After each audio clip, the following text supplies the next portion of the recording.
한 해 두 해 지날 때마다 점점 달라지는 내 얼굴. 늘어나는 주름, 거칠어진 피부에 거울 보기가 겁나신다고요? 피부 나이 지금이라도 늦추고 싶다면 환절기를 주의하세요. 선선한 가을바람, 청명한 가을 햇살이 피부에 적이 될 수 있다는 사실. 오늘 이슈 인사이드에서 피부 나이 늦추는 방법을 알려드립니다. 곧 있으면 민족 최대 명절 추석입니다. 여러분은 추석 선물로 뭘 받고 싶으세요? 돈? 아니면 건강식품? 물론 다 좋지만 저는 할 수만 있다면 젊음을 선물 받고 싶습니다. 그 선물 저도 탐나는데요. 네. 저는 큰 욕심 안 부리겠습니다. 여기서 딱 멈췄으면 좋겠는데 그거 참 어려운 바람이겠죠. 네. 그래도 꾸준히 신경 쓰고 노력하면 피부 나이를 최대한 늦출 수 있다고 합니다. 피부과 전문의 노영석 교수와 함께 그 방법 함께 알아보겠습니다. 어서 오세요. 어서 오세요. 네, 이게 찬바람이 살살 부는 거 보니까 이제 여름은 가고 가을이 올 모양입니다. 예. 그 주변의 분들은 그런 말씀을 하세요. 이 가을이 온다는 것은 곧 이 피부가 늙는 계절이 온다. 뭐 이런 얘기를 하시는 분들이 계신데 이게 무슨 얘기인가요? 이제 아무래도 한여름에 이제 강렬한 태양광선 때문에 네. 피부가 이제 손상된 거가 있는 상태에서 네. 이제 또 날씨가 이제 싸늘해지고 건조해지면은 수분 손실이 또 많아져서 피부가 좀 거칠어지고 그다음에 또 각질도 일어나고 주름도 좀 더 생기는 것 같고 그래서 아마 피부 노화를 느끼는 것 같습니다. 그렇군요. 네, 이렇게 좀 더위가 가시고 나서 가을에 야외 활동 많이 하잖아요. 그런데 햇볕을 조심해야 된다 이런 얘기가 있더라고요. 그게 이제 가시광선만 있는 게 아니고 이제 자외선이 있거든요. 네. 근데 이 자외선은 피부에 나쁜 영향을 줘요. 물론 비타민 D를 합성하는 면에서는 좋은 면이 있지만 그래서 이제 우리가 노화라고 하면은 이제 내인성 노화하고 외인성 노화 두 가지가 있어요. 네. 내인성 노화는 그냥 나이가 먹어가지고 생기는 노화이기 때문에 우리가 어떻게 막을 수도 없고 근데 이제 외인성 노화가 바로 자외선 이런 것들에 의한 노화가 추가로 알파로 작용을 해요. 그래서 중년 여자분들이 보면은 이 얼굴하고 이 목하고는 이제 좀 시꺼멓고 칙칙한데 네. 자기 속살은 지금 나이가 좀 들어서도 하얗고 뽀얗다는 분들이 있어요. 네. 그래서 얼굴하고 목 피부는 하고 이 배하고 이 옷으로 가려진 피부하고 좀 바꿨으면 좋겠다. 네. 근데 그 말에 일리가 있어요. 왜 그러면 그분들이 이제 몸에는 그 가려지는 부위라서 내인성 노화만 피부만 있는 거고 여기는 자외선이라든가 이런 외적 악화 요인이 추가로 알파로 작용해서 광노화가 더 추가되기 때문에 더 늙어 보이는 거죠. 그런 비슷한 예가 도시에서 그냥 사무실에서 평생 직업을 가졌던 분들이랑 농촌에서 떼빼떼에서 계속 그 일하셨던 농부들이랑 보면 같은 50세, 같은 60세라고 하더라도 농촌에서 계셨던 분들이 훨씬 더 나이 들어 보이세요. 이제 그런 것들이 바로 그런 원인이에요. 그렇군요. 이 자외선으로 인해서 피부 노화가 오고 또 거기에 따른 만약 질병이 발생될 수 있다면 어떤 것들이? 이제 자외선에 의한 폐해는 이제 크게 두 가지로 나눌 수가 있는데 네. 하나는 이제 급성 반응이라고 해서 급성 변화가 이제 화상. 일광 화상. 네. 그다음에 기미, 주근깨 네. 그런 것들이 이제 비교적 빠른 시간 내에 그 변화가 나타나기 때문에 우리가 급성 변화라고 하고 네. 만성 변화라고 하면은 피부 노화 네. 또 피부암 그런 것들은 이런 자외선이 피부에 손상을 주고 심하면 DNA 변이를 일으키기 때문에 피부암까지도 갈 수 있거든요. 그래서 이제 자외선은 되도록이면은 좀 피하는 게 좋죠.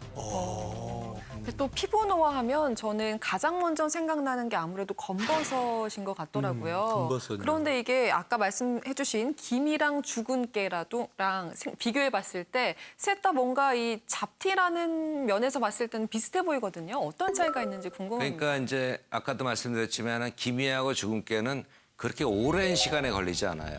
걸리고 난 다음에 뭐 2, 3년, 5년 이내에 급성 변화라고 했죠. 그러니까 네. 그렇게 나타나요, 당장. 그리고 이제 검버섯은 이거는 젊은 사람들한테는 거의 없어요. 대개 나이 드시고 한 50세, 60대 된 분들이 주로 이제 그거는 뭐 얼굴만 아니더라도 손등 또 뭐 이런 팔 또 여자분하고 남자분하고 차이가 있는 게 남자는 젊었을 때 주로 바지를 입는데 여자분들은 치마를 입은 분들이 많기 때문에 다리 무릎 밑에 다리에도 여자분들은 검버섯이 생길 수가 있어요.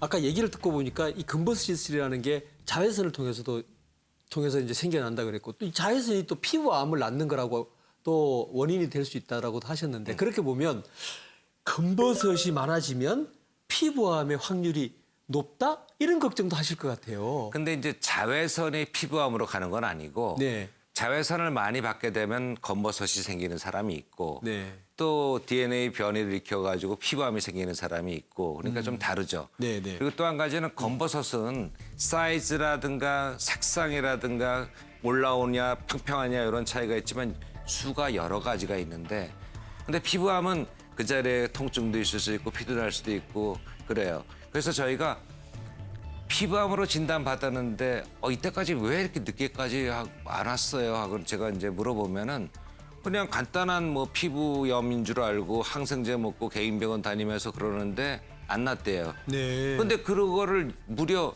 6달 동안 그랬다고 그러더라고요. 근데 이제 웬만한 피부염은 치료받고 피부과에서 치료받고 약 먹고 그러면은 나야 돼요. 근데 한 달 이상 뭐 2달까지 이렇게 계속 약 먹고 치료받는데 낫지 않고 피가 나오고 진물 나온다.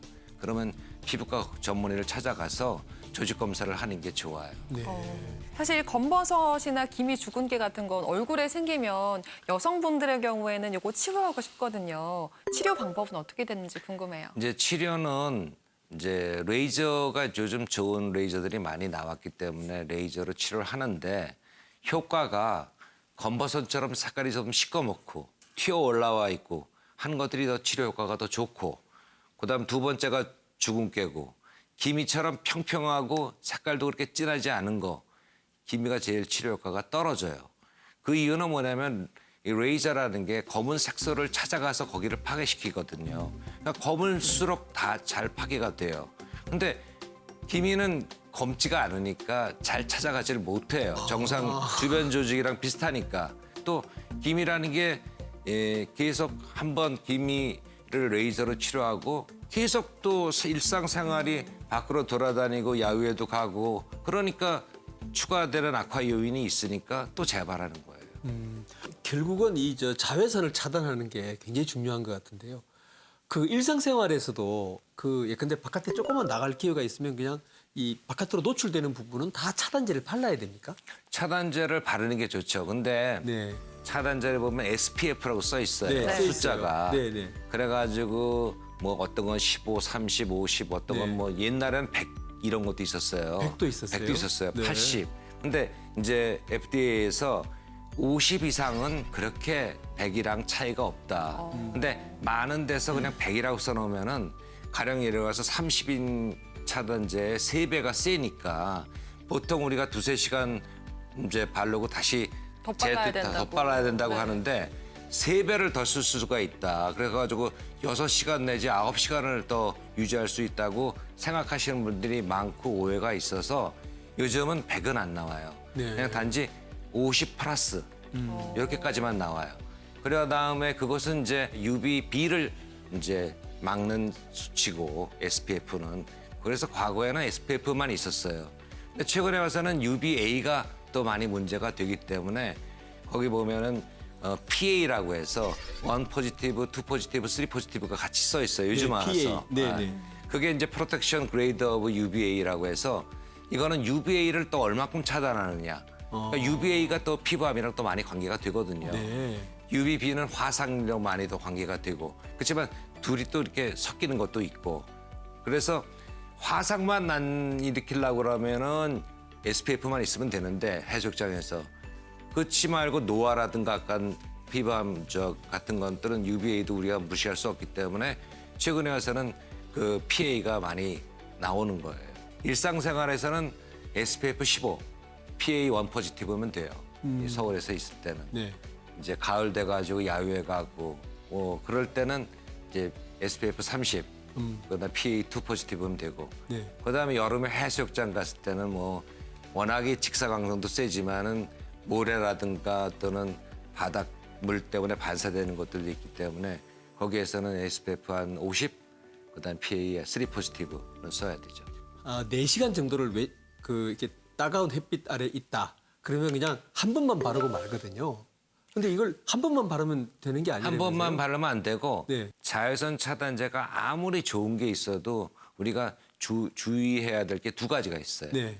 하나는 뭐냐면은 그 바르는 시간에 조금 전에 네. 사장님께서 말씀하신 것처럼 아무리 높더라도 2-3시간밖에 안 가요. 그렇기 때문에 2-3시간 후에는 이제 더 발라야 돼요. 예. 근데 이제 여자분들은 이제 화장을 또 네, 하기 그 때문에 위에 바르기 정말 어디 낮에 어려워요. 또 중간에 덧 바르기가 어렵죠. 그래서 여자분들은 저는 이제 그렇게 얘기를 해요. 화장한 후에 덧 바를 때는 파우더 쪽이 있어요. 파우더. 파우더에도 자외선 차단제 파우더용이 있어요. 아. 그러니까 파우더용을 찍어 바르면 돼요. 근데 남자분들도 마찬가지예요. 남자는 화장은 안 한다고 하더라도 한 번 바르고 난 다음에 자외선 차단제 발라보셨으면 알겠지만 미끈덕미끈덕하고 그냥 그렇죠. 개기름이 막 흐르는 네, 것 같이 네. 보여요. 불편하죠. 그러니까 예. 그것도 없애줄 겸 한 번 덧바르는 효과도 있고 해서 파우더를 쓰시게 되면은 이제 그렇게 번들번들하지도 않고 좋고, 2번째가 뭐냐면 양이에요. 양을 조금 바르는 경향이 있어가지고 네. 양을 충분한 양을 발라야 돼요. 네. 남자분들하고 등산 같은데 같이 가보면 얼굴이 허해가지고 나타나시는 분들이 있어요. 그렇죠. 근데 사실은 건강을 위해서는 좋아요. 예, 그런 분들이.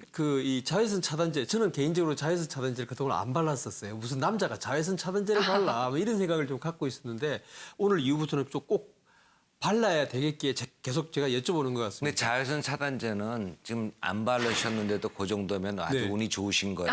유전을 잘 받으신 거고. 예. 근데 이거 자외선 차단제 폐해라는 게 지금 나타나는 게 아니에요. 네. 앞으로 10년 후, 앞으로 20년 후에 나타나거든요. 오. 노화가 돼서. 네. 아까 그 사회자분께서도 어머니가 여기 검버섯 생겼다. 네, 많이 생기시더라고요. 어머니 나이 되면 이렇게 되실 거예요. 네. 그러니까 그때를 어머니처럼 안 되기 위해서 발라야 되는 거예요. 지금. 네. 지금까지 자외선이 피부 노화의 적이다 이런 얘기들을 해봤는데 환절기가 되니까 또 건조해지잖아요. 근데 이 건조함도 노화에 좋지 않다고 하더라고요. 건조한 게 노화에 안 좋을 수도 있지만 노화가 돼서 또 건조해지는 사람도 있고 2개가 이제 맞물려 있어요. 그래서 그런 분들은 이제 우리가 잘 관리를 해야 되죠. 이제 날씨가 좀 추워지니까 보습제라든가 그런 것들을 열심히 바르고, 또 건조하신 분들, 나이 드신 분들이 유난히 또 목욕탕 가가지고 떼수건으로 떼미는 분들이 때를 많아요. 먹고 그래서 드시는 허옇게 분들도- 껍질이 일어나니까 네, 그렇죠. 그거 보이는 걸 없앤다고 해서 더 긁는데 그거 없애면 더 심해져요. 건조가. 그래서 이 떼수건은 안 쓰고 가볍게 샤워나 목욕을 하고 3분 내에 3분 내에 그 보습제를 바르는 게 상당히 중요해요. 3분 내에. 네, 왜 그러냐면은 우리가 이제 목욕을 하고 3분 내에 바르게 되면 피부가 약간 뽀송뽀송한 상태에서 보습제를 바르기 때문에 거기에 그 기름막을 형성하거든요. 네. 그러니까 목욕하느라고 들어왔던 수분이 그 안에서 나가지 못하고 그 안에서 도우니까 보습 효과가 더 좋아요. 근데 목욕하고 한 4-5시간 있다가 보습제 바르면 물론 안 바르는 사람보다는 좋지만은 외부에서 공급된 수분이 없는 상태에서 그냥 덮은 거니까 그렇지. 효과가 좀 떨어지죠. 그렇군요.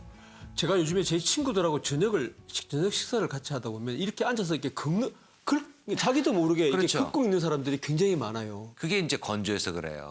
나이가 들어서. 그렇죠. 왜냐면 예. 젊었을 때는 긁을 일이 없다가 네. 근데 사실 저 자신도 얼굴에 뭐 화장하고 이런 방송에 나오면 할 수 없이 화장을 하지만은 뭘 찍어 바르는 거나 보습제를 싫어해요. 제가 남자분들은 환자분한테는 그렇죠. 네. 열심히 바르라고 보습제 바르라고 하지만 이때까지 그렇게 살아왔는데 한 3년 전부터는 저도 노화가 와가지고 겨울 되면 이 무릎 밑에 무릎하고 복숭아뼈 사이 곳에가 가려워요. 한 번 가려우면은 계속 긁어요. 긁게 되죠. 네. 근데 보습제를 싫어도 바르면은 네. 그런 게 없어져요. 그리고 건조하지도 않고 허옇게 각질이라는 것도 없고. 그러니까 지금 이제 커다란 더위는 끝났으니까 지금부터는 저도 이제 환자분들한테 보습제를 바르세요. 그런 말씀을 드리죠. 네.